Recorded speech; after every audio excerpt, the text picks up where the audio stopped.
Aujourd'hui, l'Église célèbre un homme étonnant, un homme qui n'a prononcé aucune parole dans l'Évangile, mais dont les actes ont changé l'histoire du monde. Cet homme, c'est Saint Joseph. Il n'a pas prêché, il n'a pas écrit de lettres, il n'a pas fondé d'Église, et pourtant Dieu lui a confié deux trésors les plus précieux de l'histoire. Ces deux trésors sont la Vierge Marie et Jésus. Joseph est le gardien du mystère de l'incarnation. Donc, Joseph apparaît principalement dans deux évangiles, l'évangile selon saint Matthieu et l'évangile selon saint Luc. Dans Matthieu 1, 19, c'est écrit Joseph, son époux, qui était un homme juste. Le mot juste est très important ici. Dans la Bible, un homme juste signifie un homme fidèle à Dieu, fidèle à la loi, humble devant Dieu. Joseph est présenté comme un homme de Dieu avant tout. La mission, aussi une mission impossible de Joseph. Joseph est fiancé donc à Marie, puis à ce moment-là, il découvre qu'elle est enceinte.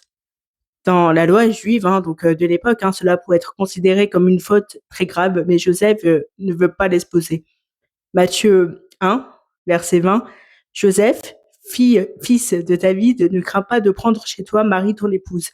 L'ange lui révèle alors donc le mystère. L'enfant vient de l'Esprit Saint.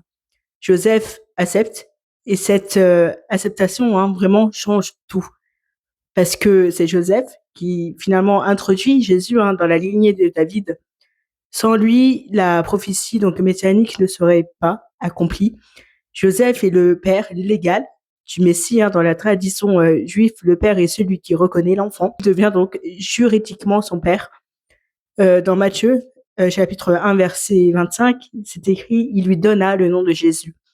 Dans la culture biblique, donner le nom signifie reconnaître l'enfant. Joseph devient donc le père légal, le protecteur, l'éducateur de Jésus. Joseph sauve donc littéralement la vie de Jésus dans Matthieu 2, 13. Lève-toi, prends l'enfant et sa mère, fuis en Égypte.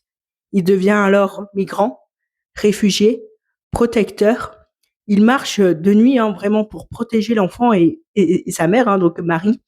Joseph est le gardien du Sauveur finalement. Joseph est l'homme du silence.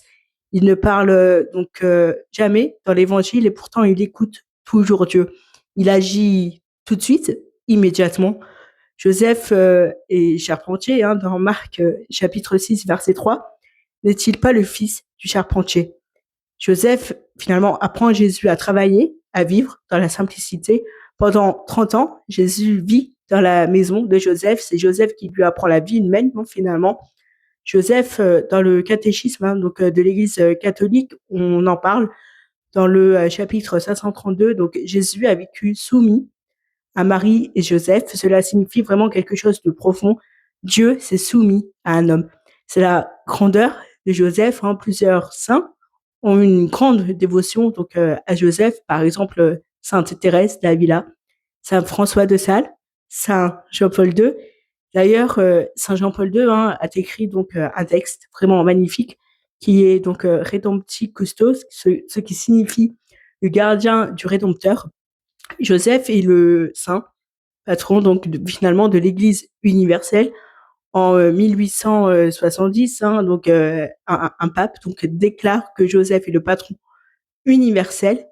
Pourquoi? Parce que Joseph a protégé Jésus. Et aujourd'hui, il protège l'Église.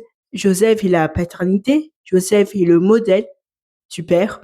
Pas un père biologique, mais un père qui protège, un père qui aime, un père qui se sacrifie.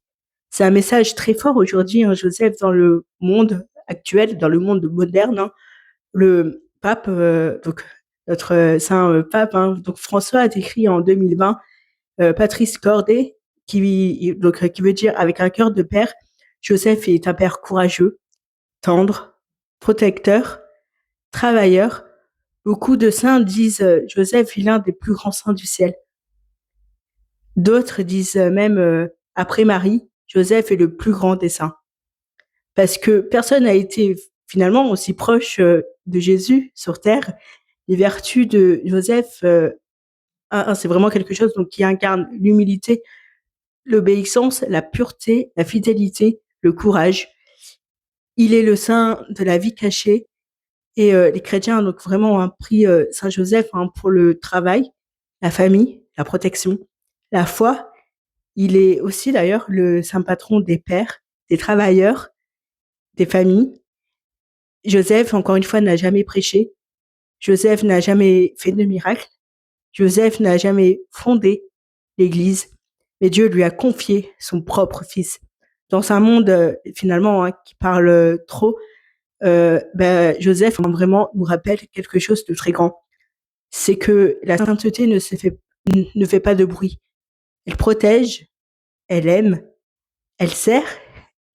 Et peut-être qu'aujourd'hui, vraiment, Dieu cherche encore des Joseph, des hommes et des femmes prêts à protéger la vie, prêts à protéger la foi, prêts à protéger le Christ dans le monde.